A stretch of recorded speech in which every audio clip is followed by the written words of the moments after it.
हमने इसलिए 15 मार्च 2020 को अपनी पार्टी की स्थापना की क्योंकि 15 मार्च को माननीय काशीराम साहब का जन्म हुआ 1934।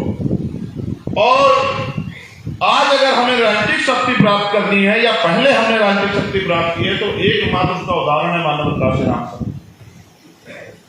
अगर हम उनके एजेंडे पे बहुजन हिताय बहुजन सुखाय की राजनीति पे चर्चा करके उसको जमीन पे उतारने का काम करते हैं, इंप्लीमेंट करने का काम करते हैं, तो मेरा ऐसा मानना है कि फिर से हम राजनीति में कामयाब हो सकते हैं। क्योंकि एक बार माननीय काशीराम साहब से पूछा गया, किताबों में सब कुछ है, कि भाई आपने अपनी पार्टी का झंडे का रंग नीला क्यों रखा। इस बात पे मेरा बुद्धिजीवी समाज इसको निष्कर्ष पर पहुंचे मेरी इस बात पे कि मैं कहना क्या चाहता हूं। और आपने अपने चुनाव निशान को हाथी क्यों रखा। तो माननीय काशीराम साहब ने जो कहा उसको आप गौर कीजिए। उन्होंने कहा जिस काम को बाबा साहब अम्बेडकर जैसे विद्वान व्यक्ति, पढ़े लिखे व्यक्ति, वरिष्ठ व्यक्ति बहुत सोच समझ के करके गए हों, उसको मुझे अपनाने में क्या बुराई है। जब बाबा साहब अम्बेडकर ने अपनी पार्टी का झंडा नीला रखा, अपना चुनाव निशान हाथी रखा, तो उस पर काशीराम क्यों सोचे। 4 बार सीएम रहने के बाद भी माननीय बहन जी दलितों की नेता कहलाती है ना, उन्होंने तो विचार भी बदल दिए। ऐसे काशीराम साहब बहुजन समाज के इतने बड़ा नेता होने के बाद क्या कहलाते हैं, दलित नेता नहीं। मीडिया यही कहती है, उनका चरित्र यही है, वो तो बहुजन नेता हम जानते हैं। और चौधरी चरण सिंह भी किसानों के इतने बड़ा नेता, प्राइम मिनिस्टर होने के बाद भी वो मीडिया को जाट नेता कहती है।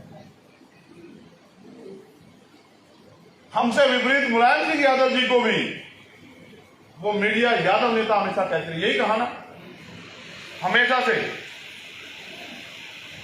ये चरित्र है मीडिया का कि वो हमें डराने धमकाने का काम करेगी, हमें मुद्दे से डाइवर्ट करने का काम करेगी। मैं आपसे सवाल के तौर पे कह रहा हूं कि अगर नेता का बेस वोट होता है उसकी जाति, तो अरविंद केजरीवाल जी बनिया जाति से आते या नहीं आते, बताइए। मैं गलत तो नहीं कह रहा हूं। उनका बेस वोट हुआ, उनकी जाति, उनकी पूरी जाति भारतीय जनता पार्टी के साथ है या नहीं है, बताइए। तो भाई 10 साल में उनकी पार्टी राष्ट्रीय पार्टी होगी, उनके पास एक और शक्ति का निर्माण हो गया, वो तो रो नहीं रहे हैं। बताओ आप, वो लोग रो रहे हैं क्या?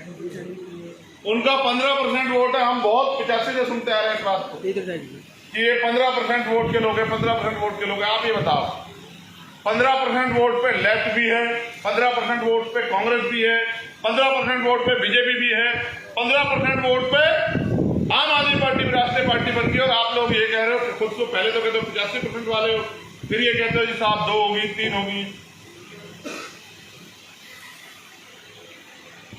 देखो उनका दिमाग, वो आपकी वोट पे राज कर रहे हैं। दिल्ली में वो किसकी वोट पे सरकार बनाए हुए हैं, हमारी वोट पे। ये नेता उनको वहां नहीं रोक पाए।